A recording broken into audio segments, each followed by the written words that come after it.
Okay, we're going to call the meeting to order and stand for the singing of O Canada. O Canada, our home and native land, true patriot love, in all our sons command. With glowing hearts we see thee rise, the true north strong and free. From far and wide, O Canada, we stand on guard for thee. God keep our land glorious and free. O Canada, we stand on guard for thee. O Canada, we stand on guard for thee. Just that gold rush right here, wait.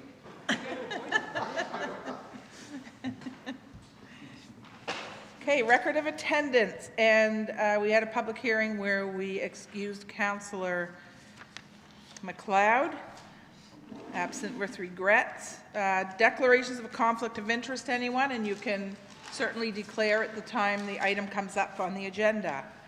Approval of agenda, additions and deletions. So under 13A, I'm going to add appointment of the building inspector. We can do that this evening.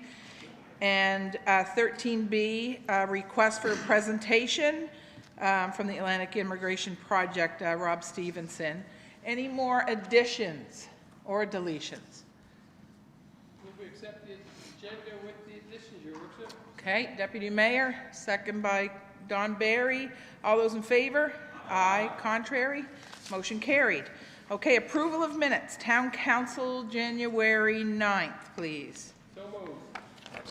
Deputy Councillor Don. All those in favor? Aye. Contrary? Motion carried. Town Council, February 4th. So moved. Councillor Don. Deputy Mayor, any questions? All those in favor? Aye. Contrary? Motion carried. No presentations. Business arising. Splash Park. Your Worship, I'll make a motion that, Can you put your light on there so we can get that? sorry, Your Worship. No Motion problem. to support the Splash Park Fix that. Committee on the Marion Center site. Hold on.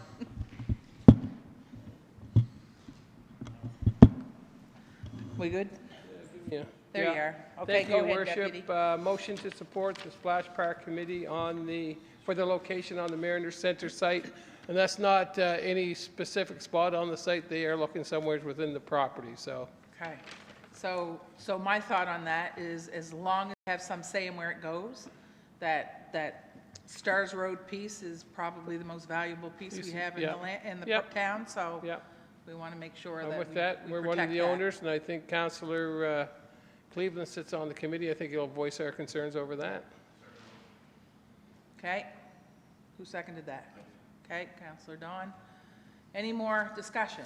Question? All those in favor? Aye. Contrary? Motion carried. Canadian Geodetic Vertical Datum, the second reading. So, so CAO, right now, are we okay to vote on this? Okay. Okay. So I am looking. I'll move the motion from the earlier public hearing, Your Worship, on the Canadian Geodetic Vertical Datum, second reading. Including the note, it's the note that's being attached. Yes. Yes. Okay, moved and seconded. Any more discussion? Question? All those in favor? Aye. Contrary? Motion carried. Solid Waste Resource Bylaw Amendment. Mario's here. Welcome. Good evening, Your Worship, councillors and CAO. A new compost policy and education campaign were conducted recently to tackle the amounts of plastic in the compost feedstock with both actions producing good results. However, some feedback was received from the general public inquiring or indicating confusion about whether or not compostable plastic bags are acceptable feedstock. They are not. The town would like to take a further step by amending the solid waste resource bylaw to ban any business from selling compostable plastic bags.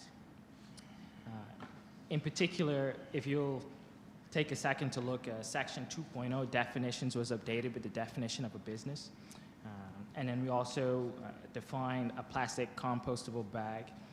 There seem to be about maybe one or two versions of it. A new section was also added, section 4.4, for prohibition on the sale of plastic compost bags. I'll now open up the floor to any questions from the councilors. I'll ask the first one. So we're looking at, did you say the solid waste resource collection and disposal bylaw? Solid waste resource bylaw. Resource bylaw. Okay. And we're just, oh, okay, because I was, right. It's longer down here, I guess. Yeah. Yeah. Okay. And we're adding to it to ban any business from selling the non-compostable or the... So there's a plastic compost bag that it's advertised that has a plastic liner that isn't something that we want in our compost feedstock, and we're trying to ban the sale of that particular bag. Okay. Yep. All right. Did you have a question? Go Yeah, well, I serve on the Waste Check Board, and this is an issue that has been discussed at Waste Check as well, and the issue is the problem for our haulers in our compost facility in that there are commercially available bags that are advertised as being compostable, and they are not, and they're problematic in our compost when they're placed there, frankly, and it's sometimes a fairly significant problem. They shouldn't be sold. I know you can get them at Canadian Tire because I buy their Oh, is that the paper bag with the proper plastic paper liner? compost bags out there, and they have these same, so the Yeah. pack, it actually looks like a paper bag, but it has Yes. a plastic I know liner. exactly what you mean now. That's the one we're talking about here, and that That's right. plastic liner doesn't biodegrade the way it's advertised. Okay. Problem. And it's landing it's in our landfill now. Yeah. Okay. Good? You all right with that, Jeff? Wade, you're on now. Okay, shameless self-promotion here, but we made a video, actually, Mike and I, over at the Solid Waste Park, which has just been released, and there was a great explanation of it there. Just because it says that it's compostable doesn't mean it composts in the 2 years that we do our composting in. And when they compost, a lot of times what it means is they break into smaller pieces, which makes it even harder to clean up. It's like breaking glass, so it basically shatters. So it's maybe compostable by legal definition, but it isn't. And so we really need to keep away from them. Good, thank you, Counselor. CAO?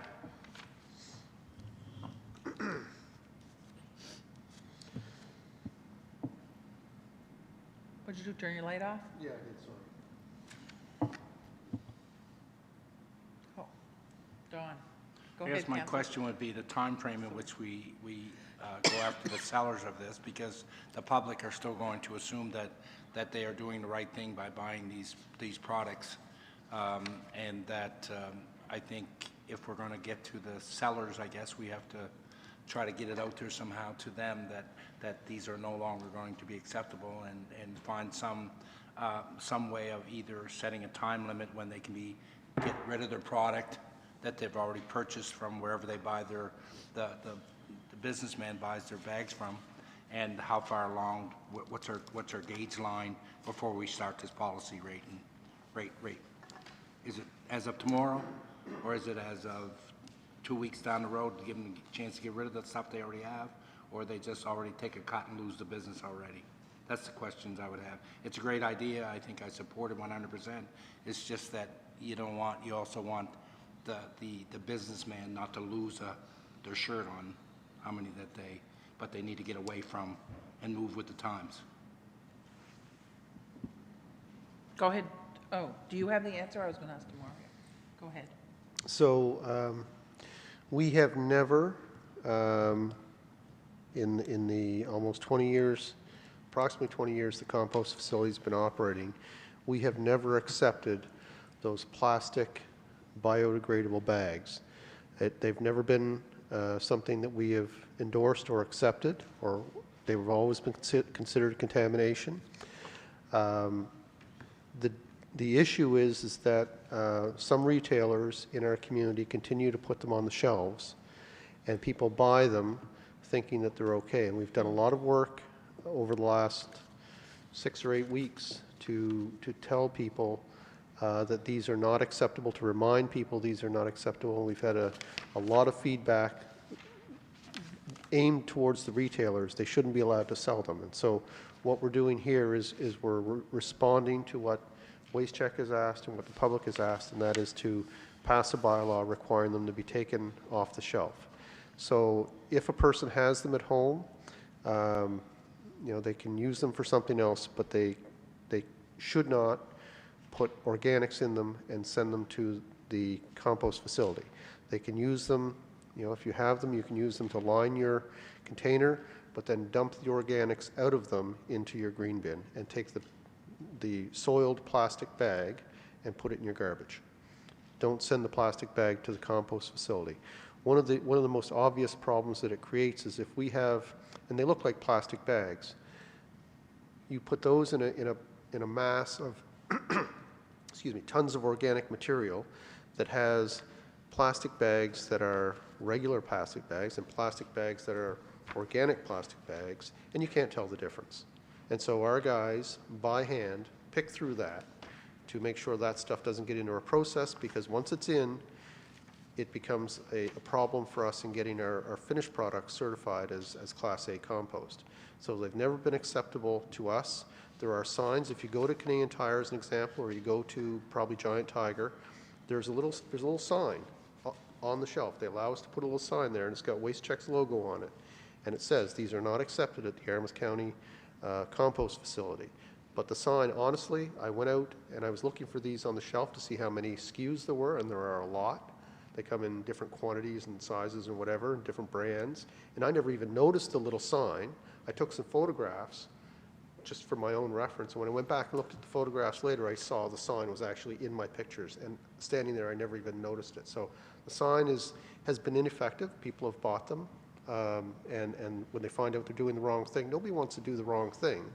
So we're encouraging them to find another use for those plastic bags, or to use them and dispose of them in the garbage after they dump the organics into their green cart. So the other product is the paper bag that has a starch liner that looks like plastic.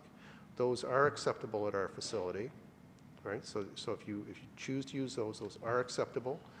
We've always accepted those. It is the ones that look like a clear plastic bag.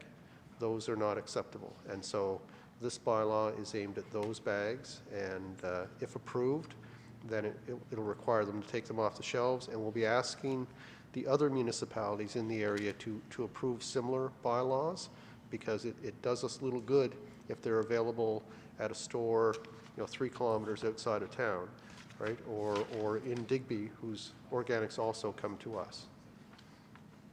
Good. Did anybody have any more questions on that one? Yeah, just Go ahead. confusion between, there's two types. There's the plastic, looks clear plastic, white in color. Then there's looks like a brown bag. Looks like a brown bag, but if you look on the inside of it, it looks like it's plastic inside liner. Both of those are illegal? Or No. Then you mentioned another bag, the bag that you would get from, I'm guessing, liquor store. Well, just quick, and that's just a brown paper bag. That would be legal because there's nothing plastic or anything inside. What about the other two, the two that I mentioned? So the brown paper bag you get at the liquor store or other retail outlets to take your groceries or your product away.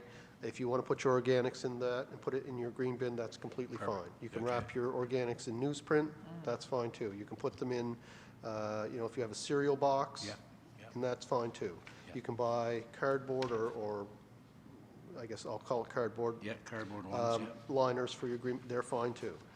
The bag that you can buy that has a plasticky looking Yep. inside. It looks like a brown paper bag, but has it's a cornstarch, vegetable starch liner. Right. That you can use and we'll accept that.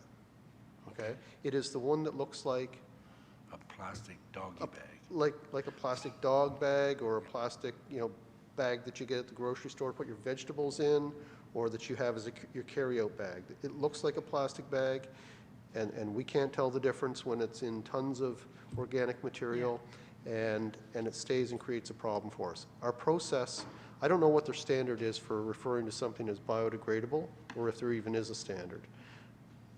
But the market or the manufacturers of those bags will say at a certain temperature for a certain period of time, they'll break down. Well, our facility doesn't hold that temperature for the period of time that's required for those bags to break down. We don't require it in order to do our process. Our process is complete in a much shorter period of time at that temperature, and so they're problematic, they don't break down, and they create problems for us at the front end as well as at the end of the process in getting things certified.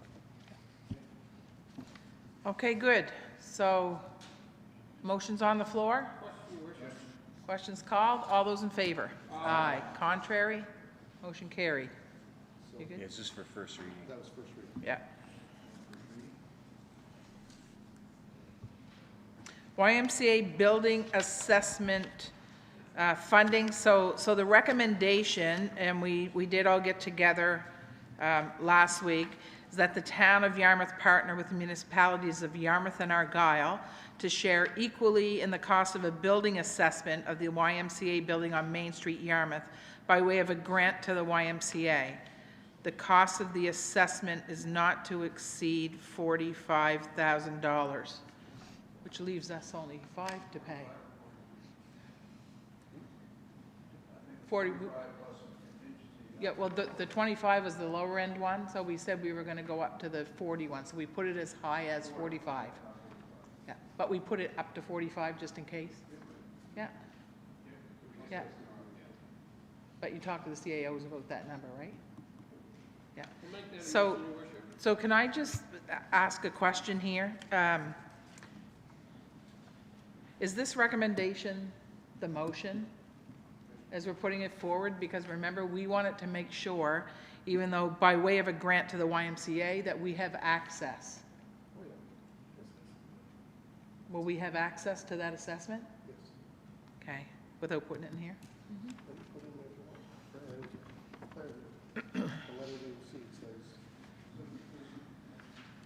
Go ahead, Cliff. So should the motion include the recommendation, the YMCA will select the contractor and negotiate the contract with the assistance of the town engineer. The grant would be for 1/3 of the final cost, not to exceed $40,000, or $45,000. Is that the wording? Yeah, that's clarity, more clarity. Well, that's what's in our request for. Okay, so it's moved and seconded. Anything else? Cliff, did you want to add anything else? No, I was following the Yeah. request for decision. I agree. Okay. Questions called? All those in favor? Aye. Contrary? Motion carried. And that is contingent on the other two coming in, even though, Motion already says that. yeah. We're paying 1/3. Okay. New business, town seal bylaw. Go ahead, CAO. So, Your Worship, this is a fairly, this might seem unnecessary, but let me tell you what we're up to. We have somewhere in the area of 100 policies and bylaws that some of them rarely get looked at, and this is one example.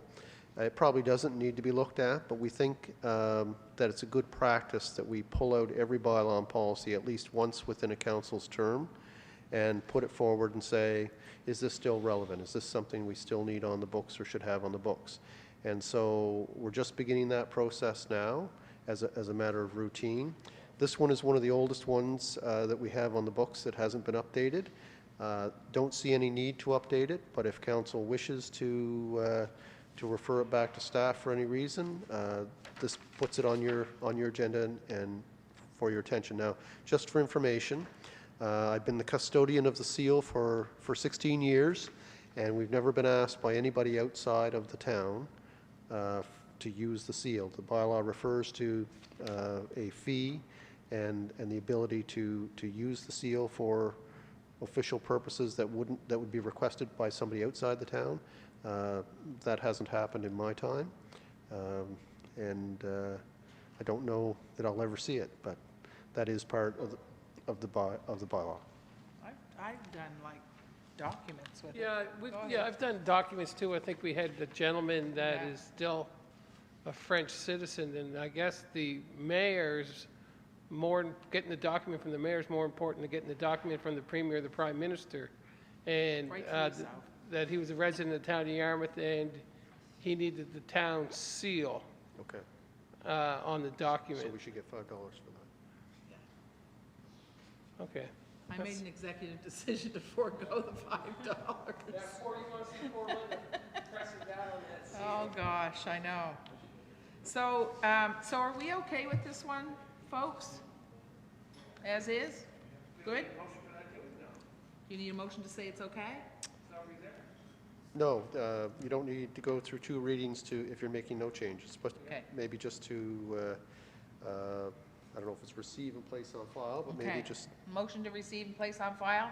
Deputy, second by Councillor Don. All those in favor? Contrary? Motion carried. Green policy. Review. CAO. Your worship, this is another one, comes under the same category of bylaws and policies to be reviewed. This one was created some years ago to provide a grant program for people that wanted to, that might want to use greenery to buffer, particularly buffer between, let's say, residential and non-residential uses. The policy was to provide grants up to $10,000, and I think at the time there was a particular situation, a change in our land use bylaw that caused this to be created. It's been used very seldomly, and as the manager of Public Works has indicated, we don't have a Public Works committee that is referred to in the policy any longer. It hasn't been used for years, and it's his recommendation, and I support that we simply repeal the policy. And if something of this nature is desired in the future, that we start from scratch based on what the need is of the council of the day. But this one is not something that's actively used or particularly serves a current purpose. Okay. So do you think if people knew about this, they would use it?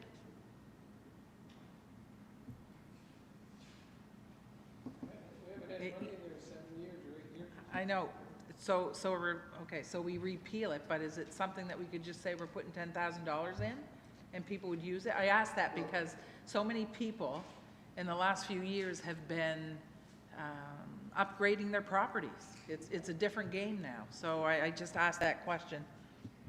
Go ahead. Yeah, but the question is, people will always come and ask for money if money's available. But the question is, what is the purpose of what's council's purpose in having this? Right? And if you don't have a purpose in having it, then I suggest you repeal this policy and articulate what your purpose would be and create a policy to suit that. This was created in a day and a time. There was a change in the land use bylaw, I believe, that precipitated this. Okay, thank you. All right, so are we okay to repeal? So, you make a motion on that? So moved. Accept the recommendation from staff. Okay, moved and seconded. Councillor Wade, you have a question? No, I don't. I wish I read this before. I'm not sure I'm comfortable. Do whatever you want. Yeah. So You here's, have to, here's, Jeff, hang on a second. I was going to say, you have to have first reading to repeal. Repeal policy? Oh, was it a policy? Oh, sorry. That was a bylaw. Yes, policy, it's Sorry. internal. Sorry. It's internal. So Councillor Wade, we can, if we repeal it now, we can take a look again at its intentions, and then as the CAO is saying, what is it council is looking to do, right? Is this going to help, sort of like the facade program? Like, is it going to help in a specific area or something like that? So we can take a peek at it. Maybe Communities in Bloom can take a peek at it. Okay? All right. Is there any more discussion on this one? Questions called? All those in favor? Contrary? Motion carried. CAP update. Looking at me? Okay. So yes, Madam President, my other hat is NSFM President. So one of the top 5 priorities for NSFM, which represents every municipal unit in the province, is the removal of the cap through a phase out. So what we have done is brought together an all-party committee. So we had the Liberals, the Conservatives, and the NDP at the table.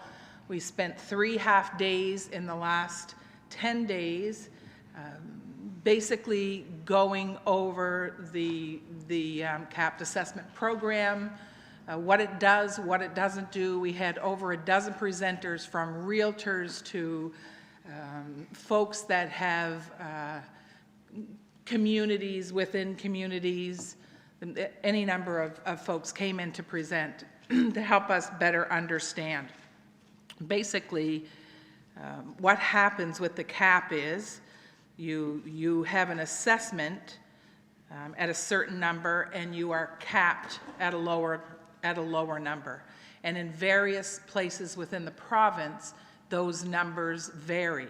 And what happens is, in a nutshell, because a municipality needs so much money to run itself, to provide services to our citizens, the tax rate has to reflect that amount to make sure that we have that amount coming in.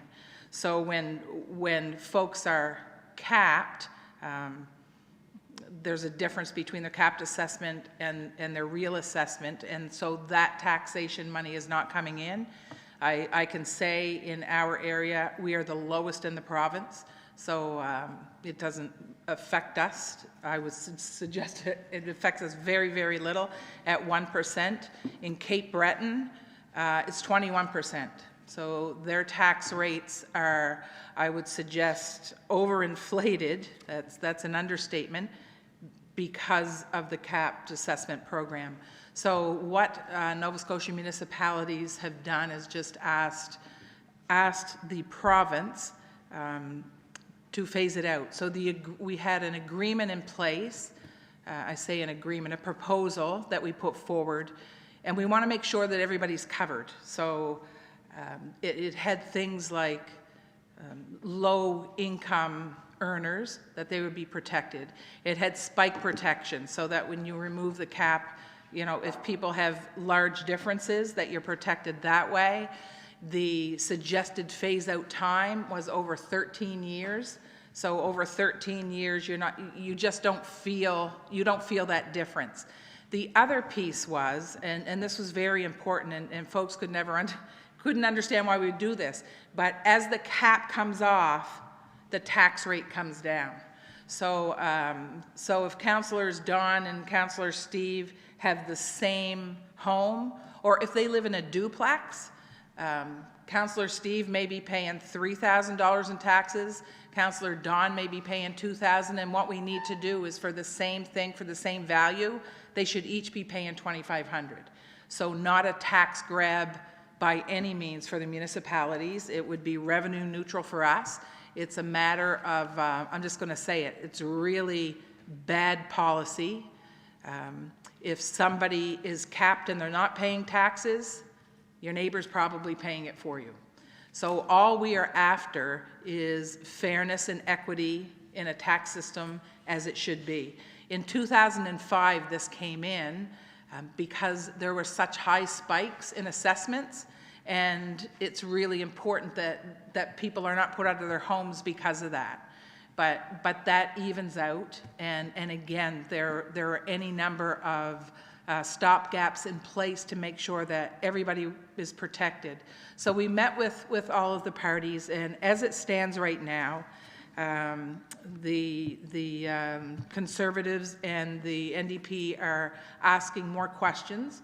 We're going to try to find those answers and meet again and see where we go. And it may go nowhere. It may go forward. We can't make that call. But again, just trying for fairness and equity in the tax system, so that so for example, if you sell your house, you come out from under the caps. So what's happening is for example, seniors that are trying to downsize, and they go to a home where the taxes are, they think the taxes are $2,500, but really when they get in there, because they're buying a new home and the cap comes off, their taxes are $5,000. So people, young people, people moving into the community are having a hard time trying to finance, because the difference in what your taxes can make all the difference, right? It's so much a month that you would add to your mortgage, and some people are being turned down because the difference in what they thought was going to be their tax and what it is when the cap comes off because you've sold your home, it's a big difference. So we're just trying to make it fair so that you go in and you know what you're getting.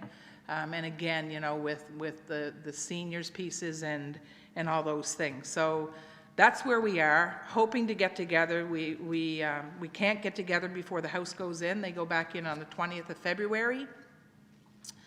So we'll take some time, get those answers, and off we go. So that's where we are. Any questions? We good? Is that what you're after, just an update? What's the next set of meetings, Your Worship? So we haven't set a date. We just said we would have to do it after the House gets out. So I don't know how long that is. They don't usually sit too long, but we're hoping to get together and actually have some more presentations to help with the information that they're looking for. But it's just not fair. And I will say this, although I shouldn't. It's easy to scare people into thinking this is a bad thing. I have a problem looking at one person and saying, your taxes are being paid by your neighbor. It's a hard thing to do. So we're just trying to get to fairness. And what's that? Yeah. Okay, so there you go. There's your cap update. Tender results. Public Works loader. CAO. Your Worship, there's a memo from the Manager of Public Works in your council package. There's a tender that was closed on February 6th for the supply of a new loader for the town of Yarmouth to replace the 2001 loader. The 2001 loader was offered as a trade-in within the tender. The recommendation is that council accept the lowest bid for a Toro Mount Cat 2020 Caterpillar 926M loader, and the price is included there in the package, $211,335. The manager's also recommending the purchase of an additional 5-year extended warranty for an extra $4,800 plus HST.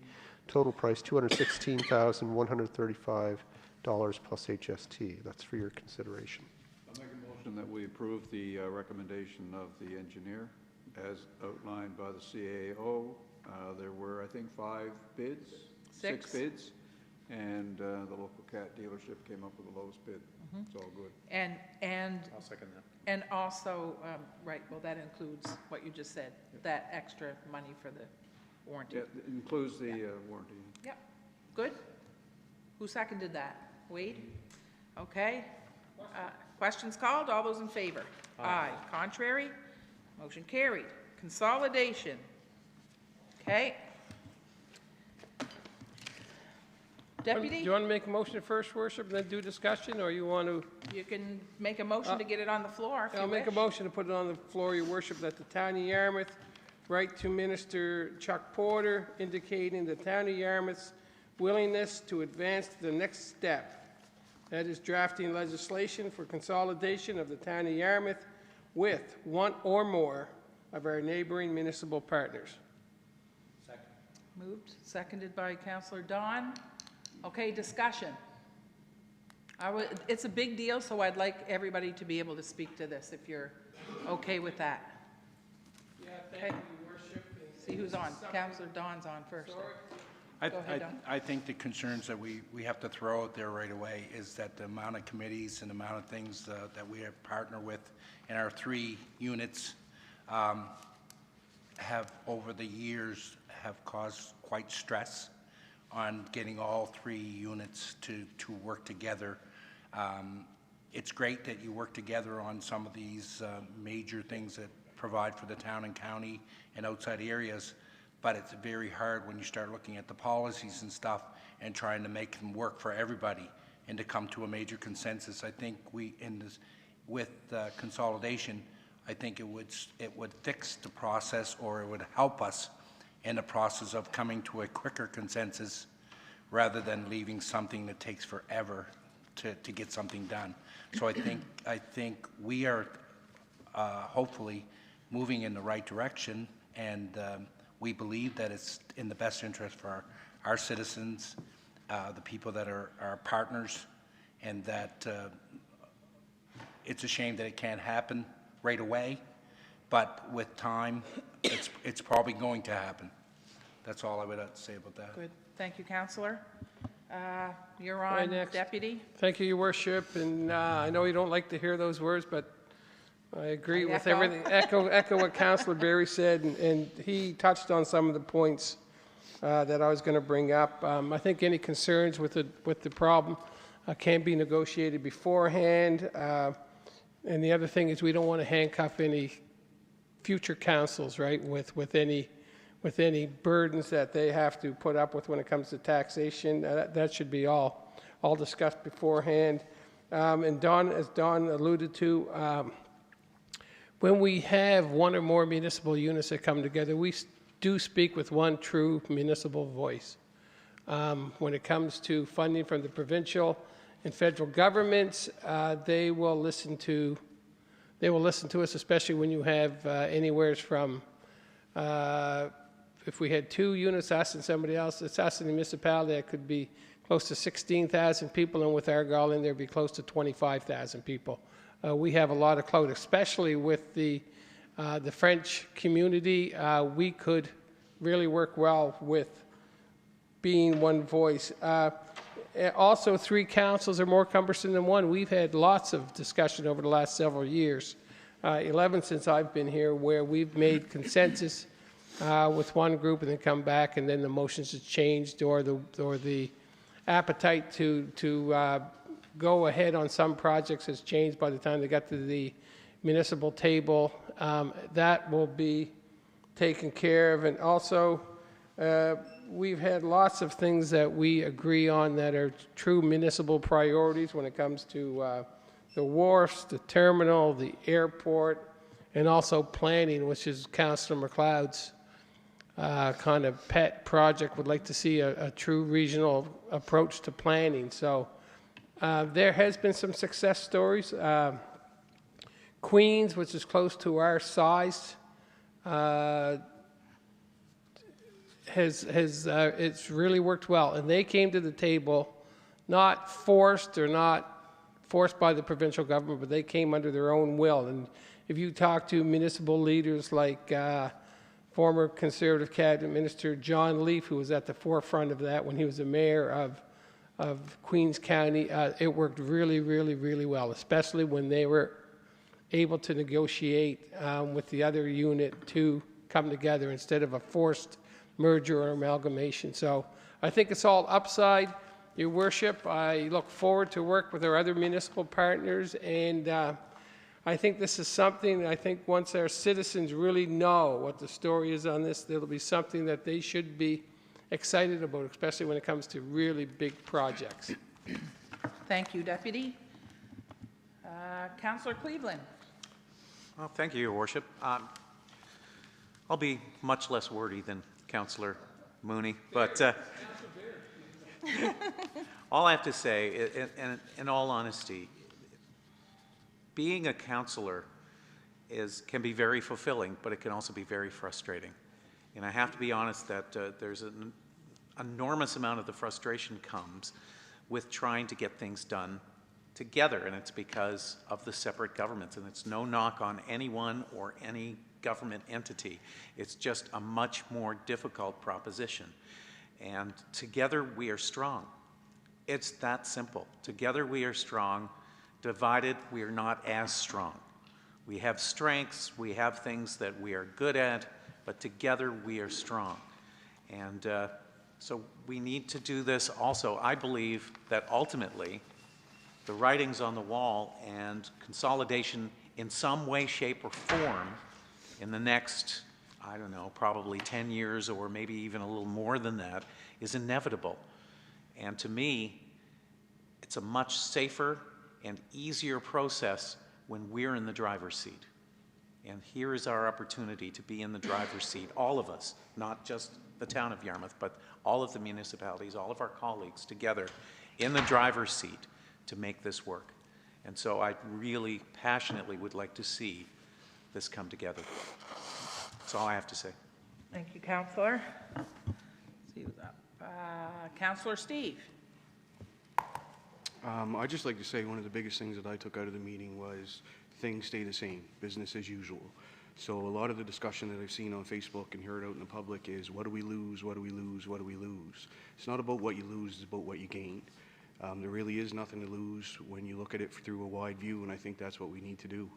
If you look at it with your blinders on, it's easy to say, well, you know, we don't want this for this reason or that reason, but at the end of the day, the wide view says, you know, this is the best choice.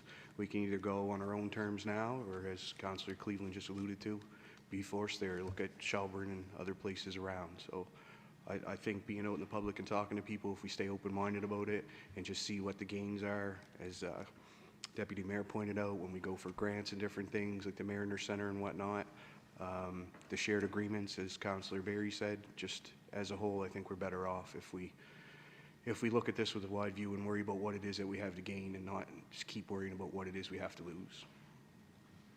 Thank you, Councillor. Councillor Hood. A little later on our agenda, Your Worship, we'll be dealing with a letter from the municipality of the District of Argyll asking the Council of the Town of Yarmouth, the municipality of Yarmouth, pass a motion to approve an extension of an existing Mariner Centre funding agreement by 12 months.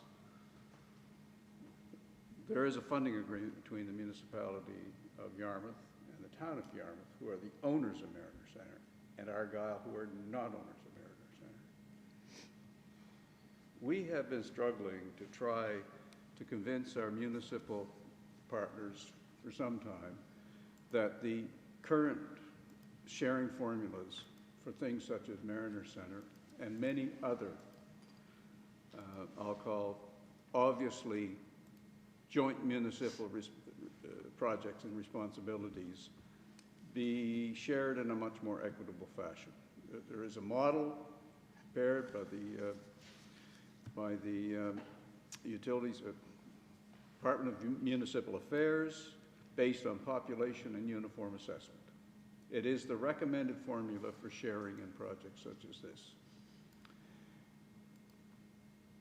Our options are continue with the current sharing arrangement, which is, in my respectful view, unfair to the town of Yarmouth. The biggest tenant at Mariner Centre, for instance, is minor hockey, I think. No, I think they are. Mm-hmm. They are. And they're currently running a $250,000 a year deficit, which the 3 municipal units are covering, and that is what. So what do? Do we just roll over and extend this for another year and go through it all over again and try to make our case one more time for more fair sharing? Or do we just stifle it? That's the kind of thing that this separation of powers within the county stimulates. Let me give you another example. The airport. I don't think anybody expects that the airport can be supported, maintained, and operated. I shouldn't say anybody.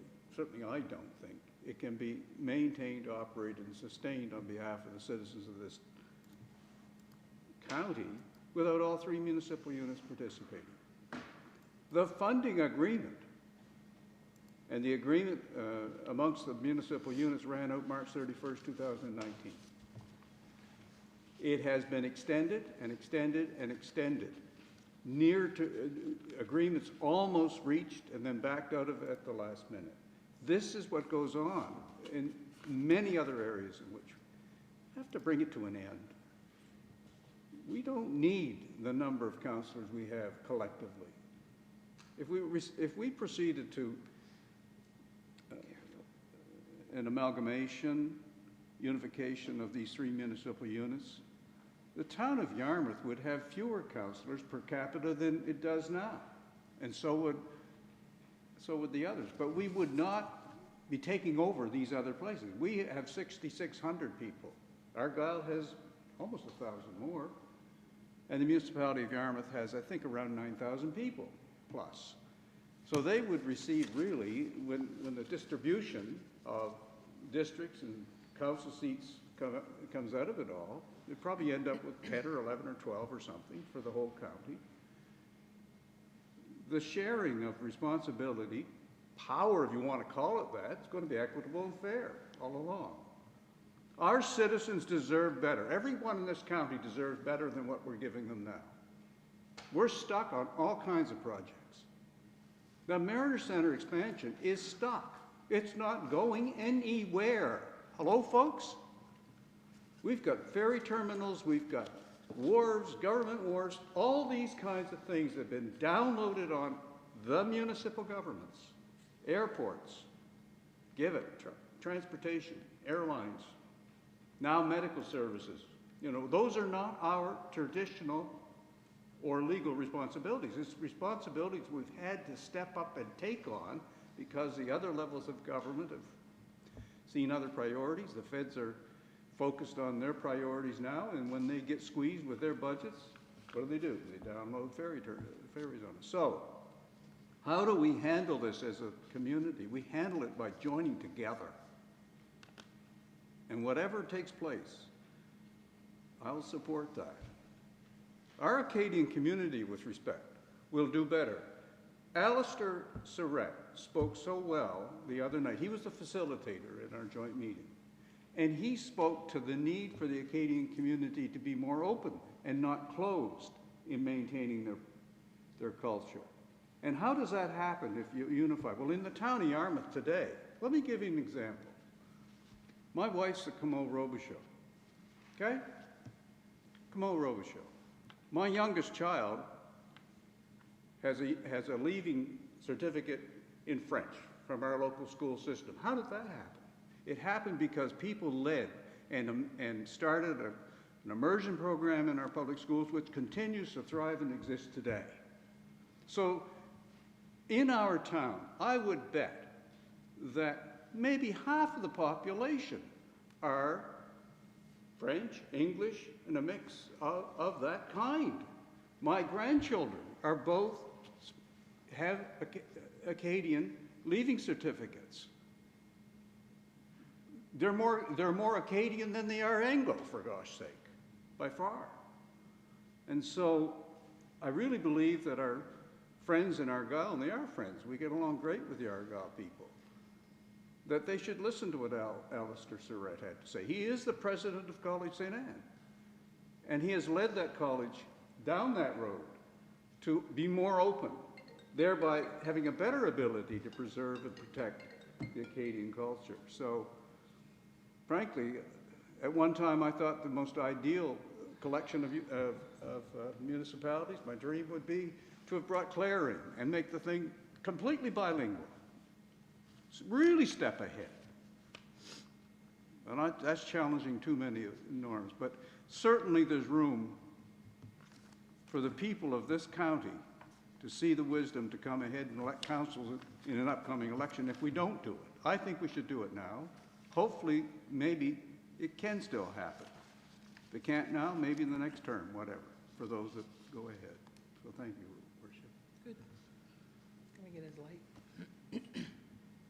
Thanks. Thanks, everyone. I actually jotted down some notes because I've been doing a lot of hard thinking on this. It's something important to everyone in this entire region. I'll start by saying the province came to all three of us asking us to consider it. They did a presentation. So it wasn't one of the units in Yarmouth County that put this forward. It's just that they have asked us to come together and see where we are.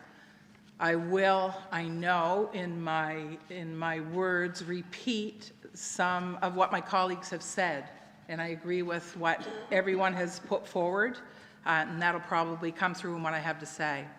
I'll begin by saying that we've got an amazing opportunity before us, and I would go as far as saying I consider it as much as an obligation, not just an opportunity. As elected officials, we are tasked to do what's best for our public, to make things better for everyone. And we are entrusted with the decision-making abilities to make that happen. When we mention words like consolidation or amalgamation, the first thing that comes to mind for most people is financial savings. So I want to be very clear. The town of Yarmouth does not need to do this for financial reasons, not whatsoever. As a town, we continue to be in great financial condition, and our books, which are open for the public to see, and anyone that wants to see them will confirm that.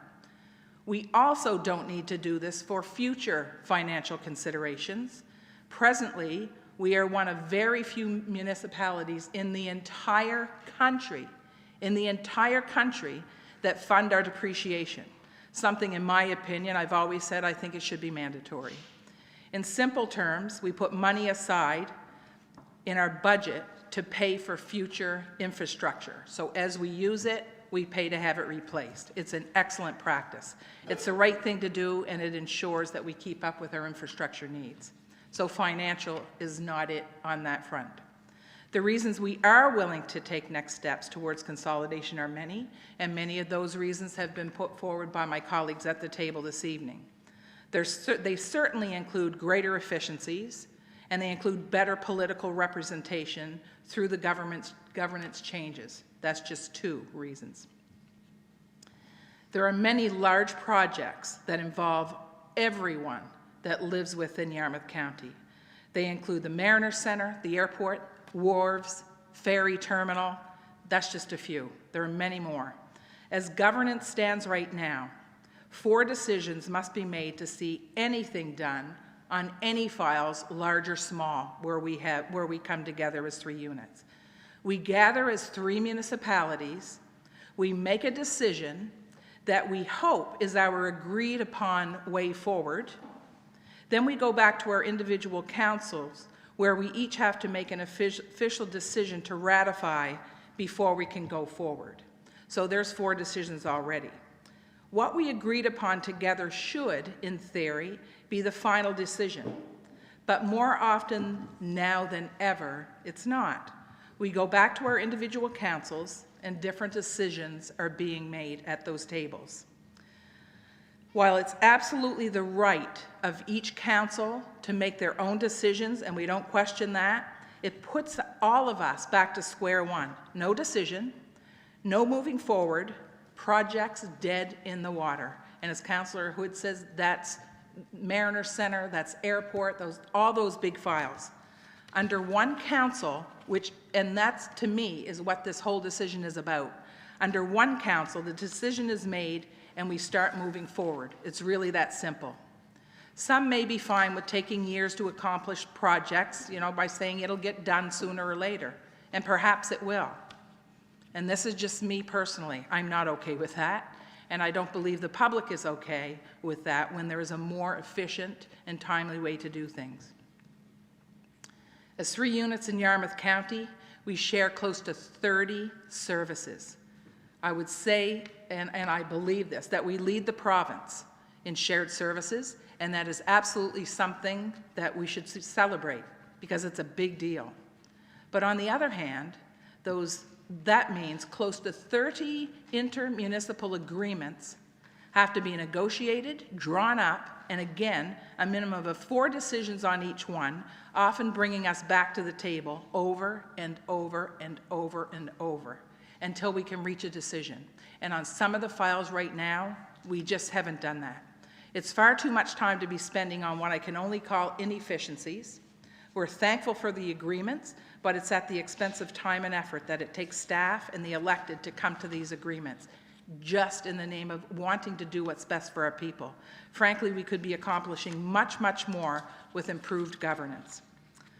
For me, sharing as many services as we do is important, and the next logical step is to share governance, where one council sits at a table and makes one decision for what's best for the entire county. We can absolutely continue to exist with or without consolidation. We can do that. We can do status quo. We can keep it just the way it is. Nothing needs to change. Services will continue exactly as they are. Your garbage will get picked up, the streetlights will come on, we'll get plowed in certain spots.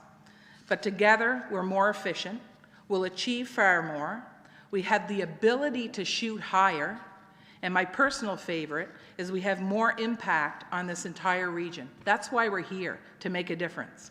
And to be clear, services would still continue as they are.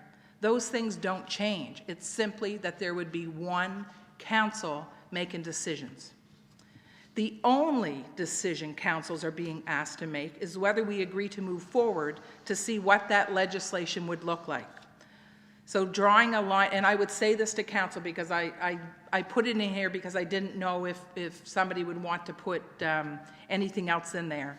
But I'm not a fan of drawing a line in the sand right now. It's just not the time. Before we get to the table, and at the table is where we make the decisions as to what each municipality would like to see this look like. Because drawing the line in the sand is the very problem that we're trying to fix by having all these decision-making bodies. It's why we can't get things done at all, or at the very least in a timely manner. The other piece I would mention is the tax piece, and I mention that because when we say amalgamation, consolidation, the first thing people ask about is taxes, and that's fair enough. This is, again, about a change in governance, how we make decisions. The big picture is that the only thing that changes is how we make those decisions, everyone at one table, and that's it. We can't put regulations in those things where the decisions will be made for future councils. It's our job as a council or councils to set future councils up for success, not to tell them how things should be done. We can't tell the next council what to do, and that includes how they tax. It would never hold. We can't do that whether we consolidate or not. We don't know who's going to be sitting at those tables. The next council's decisions are theirs and theirs alone. We can, however, once we come to the table, if we get to the table, we can put guiding principles into our agreements, those things that we can all agree on as to how we'll go forward.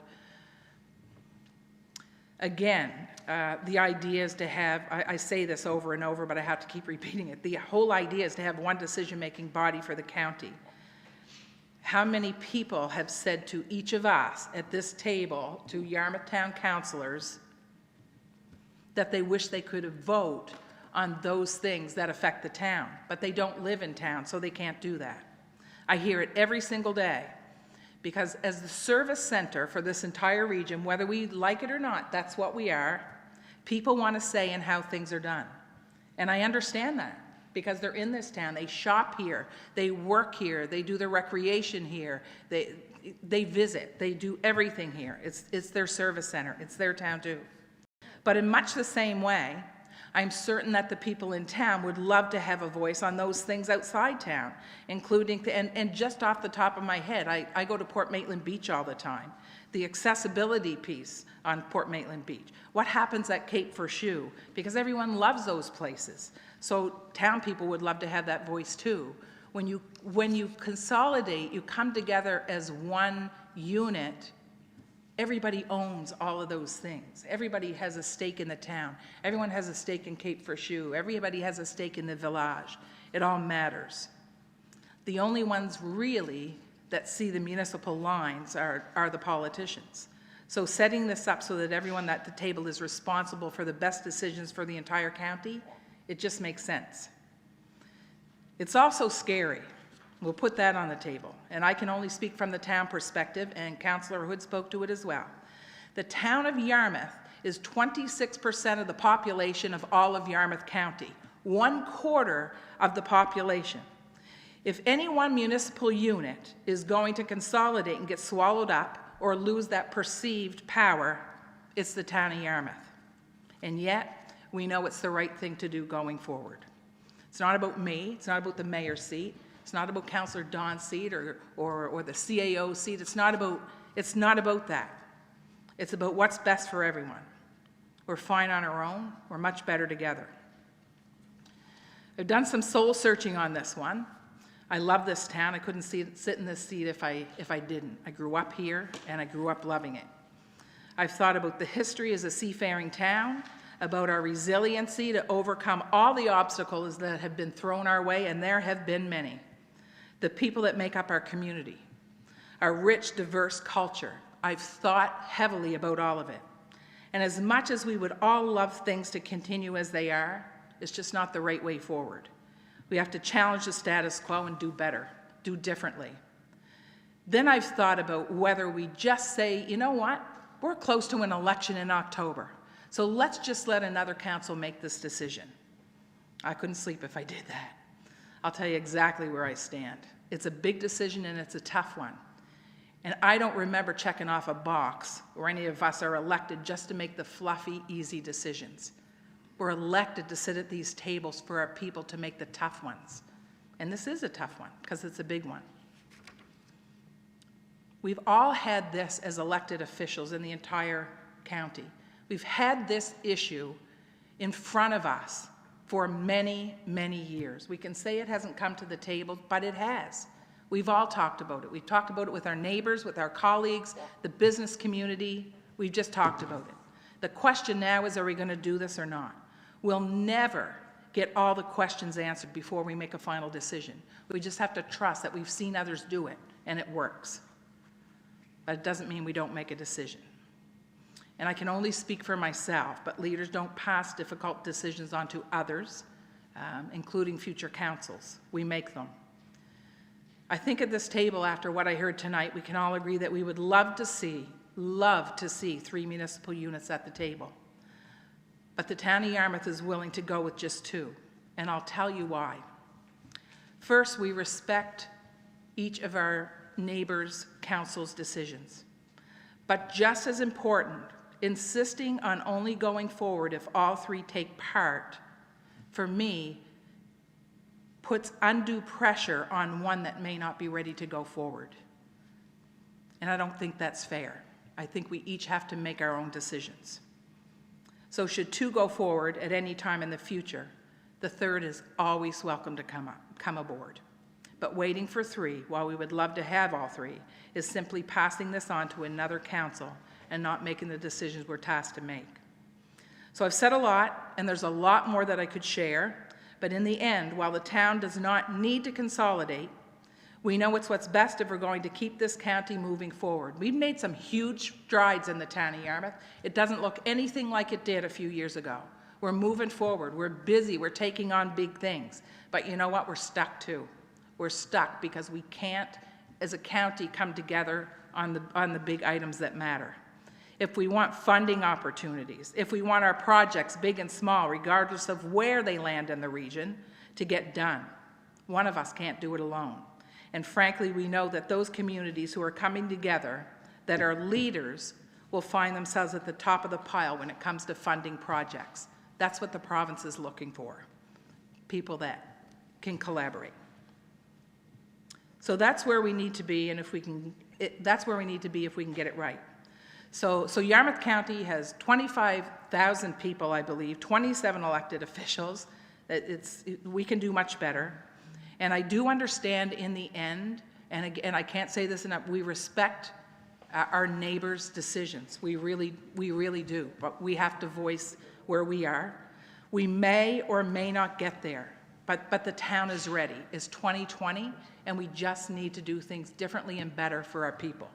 So that's where I stand on the motion. It's a lot to say, but there we are. Call for the question, Your Worship.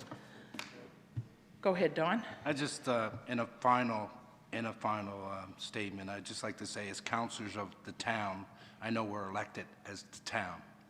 However, when we go away to wherever we go, we represent Yarmouth area. And it's very important to remember that as Yarmouth area, we're a strong voice together when it comes to major projects. We're strong now, and we always will be strong. Yeah. But the most important thing is that if we keep in the mind that we're Yarmouth area, everywhere we go, we brag and we promote that this is the place to be. Rather than, I always say that we live in, I don't know if you're allowed to say it, the hellhole, but to me, it's where I was born, I was raised, I have family and friends and people that have gone to my school and all that particular stuff that love this area. We got outsiders that come here and they brag about how nice it is, not town, Yarmouth area. This only adds to Yarmouth area, together with one voice. And that's all I'll say. Thank you, Councillor. Are we good? Anyone else? Questions called? All those in favor? Aye. Contrary? Carried unanimously. Thanks, folks. And just for the record, Councilor Jim McLeod will speak on this with truth, yes. Yes. Yes, absolutely. Councillor McLeod will be dancing on the table, screaming at us to get this done. It is, yes, he is watching. One person that's watching? Councillor Jim, yeah. Councillor Jim, we hope we did you proud tonight. So thanks for that, folks. Communities in Bloom budget request. Councillor Cleveland?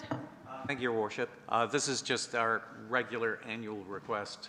So coming off of what was, without question, the busiest Communities in Bloom year ever, and probably what I feel certainly was a very successful year. We're just asking for what we always ask for, or what we have always asked for as long as I've been here, which is our typical $15,000 a year request. So I would like to move that that be granted. I guess that goes right to budget anyway. Yeah, so it refers to budget. So the motion's to refer to budget? Yes. And you second that, Deputy? Okay, any discussion, anyone? Question, all those in favor? Aye. Aye. Contrary? Motion carried. Motion carried. I'm thinking $15,000. I'll bet you we got $500,000 at least in coverage. I'd say we got $1 million in coverage. There's still people in New York who talk about I still get notes from people, right? Yeah, absolutely amazing. So, yes, we are in Hungary. What do you move? What is radio program over there? Municipality of Argyle, Mariner Center funding. So we have a letter from Argyle. It says at our regular meeting, the municipality of Argyle unanimously passed a motion to extend the existing Mariner Center funding agreement by 12 months. And they're asking the town and the municipality of Yarmouth to pass a motion to approve the extension of the existing Mariner Center funding agreement by 12 months. Go ahead, Councillor Hood. Just refresh me, CAO. What is the agreement right now for cost sharing on Mariner Center? Your Worship, the current agreement, Argyle is in for a 1/3 share on the operating deficit, and capital requests are considered on an as request basis. The board itself, each municipality has equal representation or equal appointments to the board of directors. So it's 1/3, 1/3, 1/3? Exactly, yes. For operation. Have we made, did we make some attempts in the last year to try to move the formula more to the formula recommended by the Department of Municipal Affairs? We've had discussions on other agreements that have come due around the airport and other, and that has been the position of the town is that as representing 26% of the tax base, 26% of the population, to pay more than 26% is to be carrying more than a fair share for the town of Yarmouth, also considering that when it comes to median household income, as reported by Stats Canada, we have the lowest median household income among the Ability to pay. ability to pay on a right. household basis. So my numbers that I stand to be correct if incorrect. Approximately just north of 150 minor hockey registrations from Argyll, just south of 150, maybe 140 odd from the municipality, and south of 50 in the town. We are, I think And it's at minor hockey is the 14%. biggest, is the biggest. Yeah. So pardon me for asking or stating. No, I'll state, it's not the ask. obvious. This is nuts. That's the wrong way to put it. It's not fair. And this highlights what we're talking about these cost-sharing agreements. So where are we? We've got a funding agreement that's run out. Municipality of Argyll's writing a letter, and they're saying, hey, you guys, why don't you put your money in? And we're saying, well, you got more kids in hockey than we do by 3 times. Maybe you should put more in. I don't know if we said that to them, but I'm saying it. I'm thinking it, not saying it. Thinking it. So we just extend the agreement like we do so many of these things, being it's every year, and we keep spinning our wheels. So maybe it's getting close to the time we say, no, we're putting in 26%. Here's our check. Go chase your other colleagues over there that's got more registrations by 3 times in minor hockey, for instance. Having said all that, what the heck? I mean, it's a little late in the game, but. You got a thought on that, Deputy? Yeah, I was just going to probably add on to what Councillor Hood said. Maybe could you put in the motion, Your Worship, that the next look after the extension, we'll be looking for a more fair and equitable decision in regards to funding the Mariner Center and deficit, and maybe some of the things that we just talked about 10 minutes ago might come to fruition. That might be one of the tipping points, right? Because I know there is a great disparity between minor hockey registration, and that probably flows right through the whole. If we got that many playing minor hockey, it's probably the same thing with figure skating and Yeah. other people using the facility. I guarantee there's more bums in the seats at the Mariners game from outside of this town by far than there are from inside. Of course, we get awful good support from that, We do. Yep. Yep. Go ahead, CAO. Yeah, so I was just going to throw another thought on the table as it relates to this proposed agreement and maybe the future. Recently, we've had a lot of discussion, and we talked about it earlier tonight, about the YMCA, the other major indoor recreation facility that requires significant municipal support. We don't have an intermunicipal agreement around how to support that facility. The only aquatic facility, public aquatic facility in the county, and a facility that has the potential certainly to make a difference to a lot of people in the community. So maybe it is when we go forward and talk about cost-sharing formulas, we also include the YMCA in the package, because, Here's the deal, You need a light. You need a light. No, no, you don't. yeah, so I'll stop talking, but I just want to throw that thought on the table that doing everything in isolation, there is another way, and that is to consider bundling things together so that even though in one facility, the benefits or the use might be lopsided in one direction, there's probably an offset with another organization. If we can bundle things together so that everybody finds a win and we get a fair cost sharing and a longer term commitment, I think we're better off. So, if things don't work out on the consolidation front, then I think there are other ways that we can skin the cat and maybe move forward positively. To the Mariner Center numbers. So I had said to our CAO once, I said, why are we just not paying 14%? Because that's the number of minor hockey folks that use it, right? Town minor hockey is at 14%.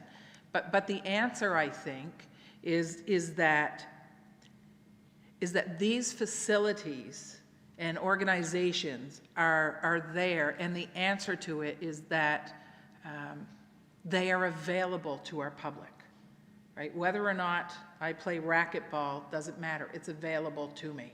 Does that make sense? You know what I mean? So the 26%, again, it comes back to the 26%, which is fair because that's our population. And it's our uniform assessment as well, and our ability to pay. So I don't think we're looking for anything extra. We're just looking for fairness and equity for our folks as well. So, okay, so are we good with that motion? Okay, with that addition about, looking at a... Maybe, Your Worship, we don't have to put that in there right now, but 5 months down the line or 6 months down the line. We need to start talking. 4 months down the line, which will be 6 months before the expiry of the agreement, we can break it up.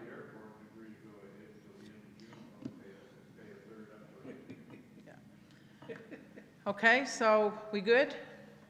All those in favor? Aye. Contrary? Motion carried. Community Navigator update. You're going to do that one, or am I going to do that? Okay, so it's in there basically for information. Was there any questions on it?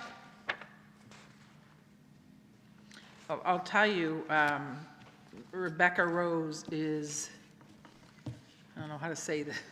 No flies on her, I'll tell you. She oh, that's right. I forgot her mother's here. Yes, she's amazing. She doesn't skip a beat. When you ask her to consider something, it's already been considered. She's way exceeded the bar. She wants to know if we want a presentation. Okay. Do we need a presentation? Be nice to have, Your Worship. Okay. Next available. We can do that. Next available opportunity. Okay, so motion by the deputy, second by Councillor Steve for the next available slot for Rebecca to come in. She's got some pretty cool stuff going on. Premier's going to see the house too tomorrow. Oh, nice. Yeah. Okay. Anything else on that one? Right? Question on the motion. All those in favor? Aye. Contrary? Motion carried. Thank you. Yarmouth Elementary School Playground. Richard can wake up now, bud. Richard's been here all night waiting for Been this here one. all Sorry, night. bud. And Your Worship, we got a package tonight from the Yarmouth Elementary School Play Space project, and I would like to make a motion to grant $28,000 to the Yarmouth Elementary School Play Space project. And these funds come from the, do I have this right, Jeff? Is it the Green Area Development Fund? Or the subdivision fund? Right, so Your Worship, Deputy Mayor is referring to a fund that we build up through subdivision. In the town of Yarmouth, when you subdivide land, you're required to provide 5% of the value to a reserve of the town, and we have used that in the past to purchase new playground equipment for all of the town playgrounds. Done it for Doug Melanson Park too, I And we've believe. used some for there as well. So that's the fund you're referring to? Yes. And I believe there is, talking to Jerry and Sybil, there is $127,000 in that fund right now. Say that too loud, we'll have a line No, up. I know. But as you can see, Your Worship, and thank you, Councillor Cleveland, for seconding the motion. You can see that they did have money from TIR, $40,000 from Inspiring Schools grants, school-based funds and prior donations, community donations, the 100 Women Grant Thornton, Pink Barrow Star, Pink Star Barrow, School Advisory Committee, the Credit Union. So they got a great overview and a great bunch of community-minded individuals and companies that put some money up, and I think being a center town school alumnus myself, I think it's a great idea, and I'd like to congratulate Rich and the committee for keep plugging away at it, and they've done a great job, so. Rich, do you have what you need? Honestly. Not really. How much do you need? Oh, maybe that would pay for the first phase. So, Get things done. so in a couple of years, you could come back and say, right, we want to add something to it. Because Deputy Phil's told you how much money we have in our pot. Did I say 127,000? Oh, I meant 28,000. You said 2,800. Yeah, 28,000 I meant. Yeah. Let's talk about fundraising if you get a chance. Counselor Steve?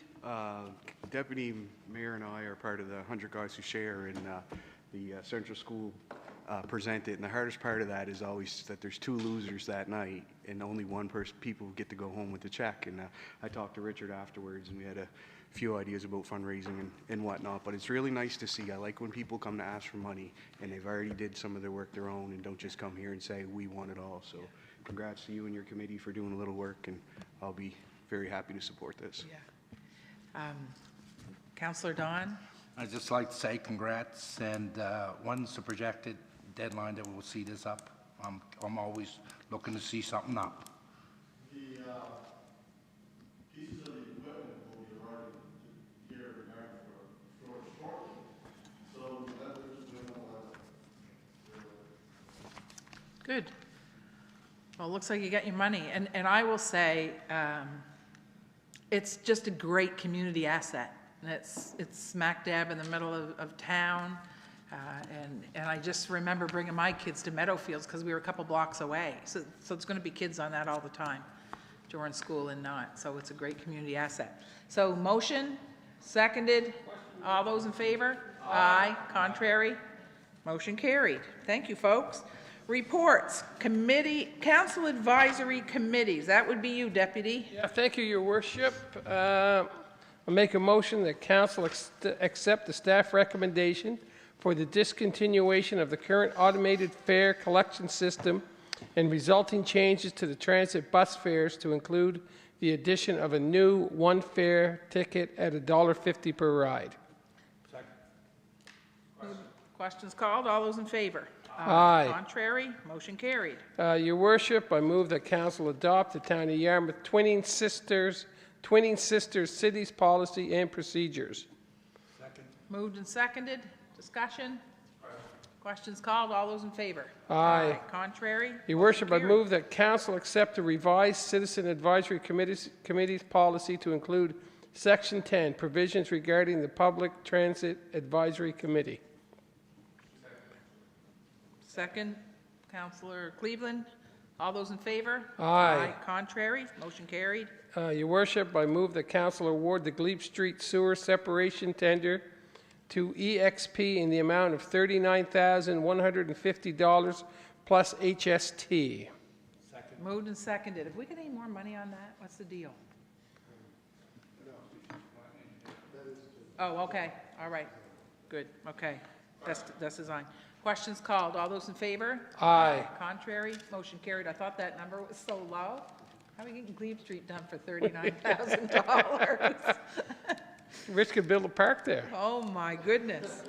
Your Worship, I move that council appoint Councillor Wade Cleveland and Councillor Steve Berry to the Mariner Center Strategy Steering Committee. Wade. Strategery, I'm like George Bush. Wade and Councilors in Mariner Center Strategy. Oh, yes. Okay. All those in favor? Aye. Contrary? Motion carried. This one's going to be easier on me, Your Worship. I move that council appoint Mayor Pam Mood and Councillor Don Berry to Remo Executive Committee.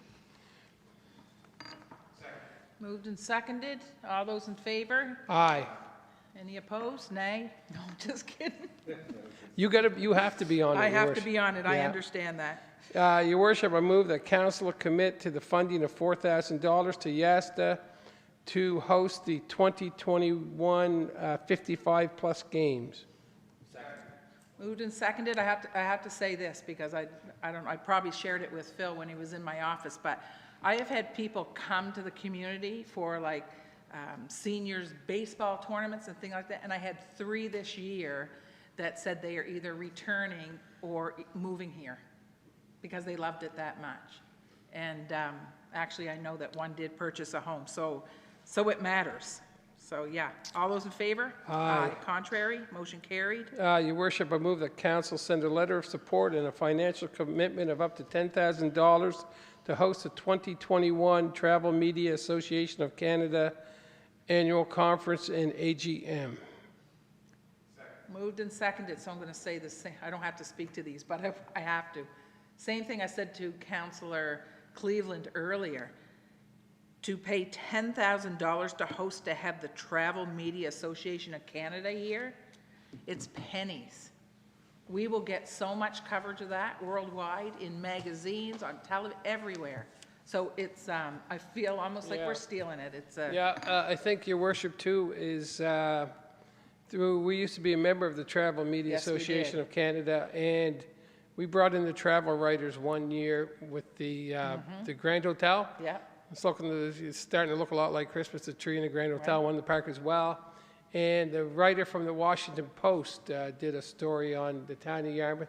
I believe, was there over 4 million views of one kind or another of that article? So Yeah. it's, you I get think it's a people great, here. yeah. Councillor Hood? I was somewhat harshly critical, Wade. But it's okay, I can't imagine you being critical, come on. When this came up at Committee of the Whole, I made it my business to look at it more closely, and I called the CAO, and he gave me some background on this. Obviously, the concerns are that it's a, $250,000 project, and there's a lot of other partners that have to come to the plate. Yep. The 10,000 the town is putting in is a partnership, and it does involve bringing in other municipal units and the federal and provincial governments. So, hope you can get it done, and take my apology, will you? Of course.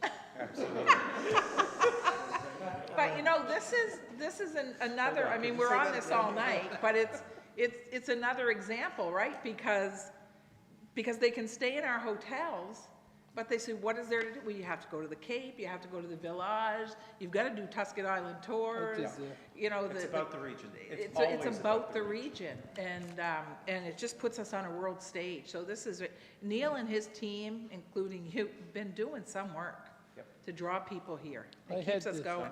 I had the unenviable task, your worship, when we had the travel media came here for one of the golf writers, internationally known. He did a podcast and he writes in international magazines, and I had to play golf with him for 4 days. We had to eat rapi pie, we had Indian food, we were clams and chips. It was just a terrible, terrible 4 days out of my life.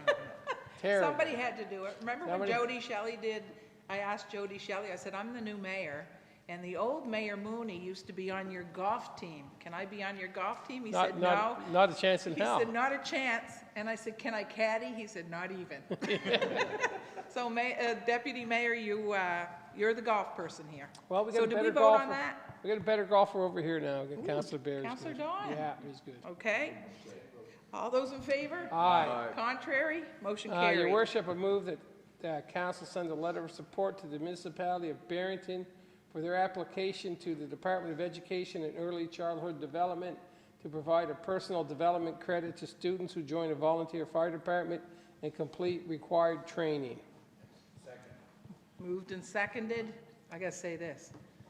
That needs to be done for cadets. Unbelievable. Yeah. All those in favor? Aye. Contrary? Motion carried. Your worship, I move that council send a letter of support to Nova Scotia Transportation Infrastructure Renewal for the municipality of Yarmouth's traffic study request for an interchange at the Greenville Road. Question. All those in favor? Aye. Contrary? Your Motion worship, carried. I move that council send a thank you letter to Municipal Affairs for their update on affordable housing. Questions called. All those in favor? Aye. Contrary? Thank you, Your Motion Worship. carried. Okay, we have citizen advisory, planning. Was there anything from planning advisory? We kind of took care of that up front, didn't we? We have a meeting on the 18th, Okay. Reports for information, anyone? I've got something from water. Want to put your light on? So sometimes when we do our work, like Mayor and I have to sign the checks for the water utility, I have thoughts in mind that I sign checks every month for thousands and thousands of dollars, $50,000, $60,000, $80,000 a month. And last week when I signed the checks, I had one for $32,602.50 to Quick Falls pumping service. And the public might say, what are you doing that for? Well, let me tell you what it was for. We pumped 63 septic tanks in the municipality of the district of Yarmouth on residences that are located within our Lake George water protection areas defined in the regulations. It's a program we've had in effect since we brought the regulations into being. It's part of our package that we put to the federal and provincial departments of environment to obtain the initial approval and designation of our watershed. And so 63 households, every 3 years, their septics are pumped at no charge to the town. Now, why do we do that? Well, we do that because we want to protect our watershed. But there's another reason why we do. Why do we do it every 3 years? The Canadian Council of Ministers of Environment set guidelines for a lot of things. One of them is they set guidelines for the pumping of off-site sewage septic systems. And that guideline is that they're supposed to be pumped every 3 years. I frankly don't think it happens, except in our Lake George watershed protection area. Probably. And that speaks to the stewardship that the town and its water utility are carrying. It's just one small facet of what we do. But that is something that I think is proactive, I think it's proper, and I'm proud that we do that. I'm not sure anyone else in the country does. Maybe they do. But that's something that was unique to Yarmouth, and we did that here. And we'll continue to do it for a long time, forever. Keep our watershed, keep Lake George as clean as we can. So thank you for the opportunity to pass that little tidbit on. Excellent. You're welcome. Questions for committee chairs? Anybody? Oh, sorry, Deputy, go ahead. Councillor Cleveland. Just maybe an overview on the symposium coming up in the next couple of weeks, maybe. Well, we've been assembling this for a while. It's coming up on actually the 29th of February. So that happens in the morning at the high school. It's for Communities in Bloom. It's the annual Ken Langille Symposium. There's going to be, I don't have a full list of everybody who's going to be speaking there, but that will be coming out in the next few days. There'll be an ad. It's all offered for free. There'll be sponsors to take care of coffee and that kind of thing. And it always is very well attended, and we continue to grow it, and we've been doing very well with it. So thank you. Any more questions for anyone? Councillor Steve? I would just like to say a thank you to Town Council for supporting the African Heritage Month celebration that we had at the Grand yesterday. When Mayor Mood, myself, and Vanessa Fells got together to first talk about things, we thought 50 to 60 people. I was told that there was about 120 seats and there were people standing out in the halls. So the only complaint I heard is next year, bigger venue. As you can see, the Pan-African flag is out front flying. We had a great day with some distinguished guests and, more importantly, our youth. Meadowfield, Central School, Yarmouth High, and Maple Grove all attended, and it was a great overall inaugural first time, and already looking forward to next year building on that, but thank you for your support. So, best MC ever. I don't want to embarrass you, Councillor Steve, but you know what? These things can be long, they can be boring, and your sense of humor just broke everything. And I will say this, you're right. Those kids really brought it. They had me as proud as could be, and they had me in tears sometimes. They shared little snippets on African history. They did poems.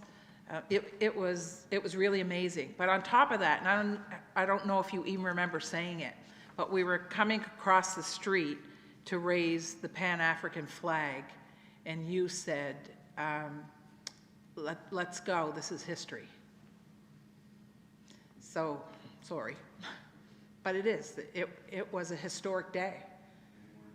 Yeah, so so the flag is up until the end of the month, and we did commit. We committed council. Some of you should be committed to next year. Committed to your seat, don't move. But we committed to next year because it was, you know, we had 200 people, and we did. We expected 50 or 60. So, so thanks for permission to do that. Councillor Don? I'd like to thank the organizers. I went to one representing the town, and also I called to the school board, to the one in Digby. It wasn't a large crowd, but it was the same kind of event where one or two of the children spoke, and there were several speakers that came up and gave a little tiny talk, but it was nothing compared to how outstanding it was here for the first time, and they had been doing it for several years up in the Digby area. So I'm glad that we've made a trend here that's going to be passed on for generations. Okay, thanks again. So I have a question for you, Councillor Don or Councillor Steve. Does anybody have anything in their calendar for the 22nd of February in Digby? Is that the one where they're having the It might be the gala. the gala? Yeah, it's the gala. It's moved from, was at the end of the month, and I think they moved it to the 22nd or something? 22nd Are you on in? a Saturday. Are you going to that? I'm in. I yeah. need your bio, because they asked for mine. I said, no, I think A Councillor bio. Don. Okay, I guess. Or you, or Councillor Am I saying Steve, something? too. You both going? You can both go. I already got. Awesome. Don't worry, I got 2 or 3 tickets. It's an Somebody awesome, gave okay, me. good. It's a really nice Somebody wants me event. to say something, I guess. Am I speaking, or I'm just going up there to say hello? You probably have to speak Oh. eloquently. Okay. Okay. Okay, you know what? You can have Steve's dinner and Steve will speak. Yeah. Okay, so where are we? Except having a good old time at a council meeting. Additions, appointment of the building inspector, CAO, did you want to do that? Go ahead. So, Your Worship, our building inspector is off on a leave right now until approximately the end of the month, and we've been living off the good graces of our neighbors, particularly the District of Argyll. John Sullivan, their building inspector, has been doing a lot of work for us while also doing a lot of work for the district, and he needs some assistance before we burn him out. So I've reached out a little further, and the District of Clare has offered for some coverage from their building inspector, and so in order for him to be legally able to do inspections within the town of Yarmouth, I need council to appoint Gary Sullivan as a building inspector within the town of Yarmouth. Okay. Moved and seconded. Cliff, did you want to say something, or your light's beeping? Say so moved. Oh, okay. Like the rules say, like you follow the rules. Okay, all those in favor? Aye. Contrary? Motion carried. And presentation by Rob Stevenson. He's our new Atlantic immigration pilot. So move for the next available date. Okay, moved. Second by Councillor Steve. All those in favor? Aye. Contrary? Motion carried. Approval of invoices. So move. Good, because I signed the checks today. Thank you. All those in favor? Aye. Contrary? Motion carried. CAO, do we have anything in camera? We're good? Okay, so motion to adjourn, and happy Valentine's Day, everybody, and hi to Bonnie, because I know Bonnie is watching. Hi, Joey. You can wave. Jeff will put you on camera. Tell everybody happy Valentine's. Good. Okay, March the 12th is our next meeting.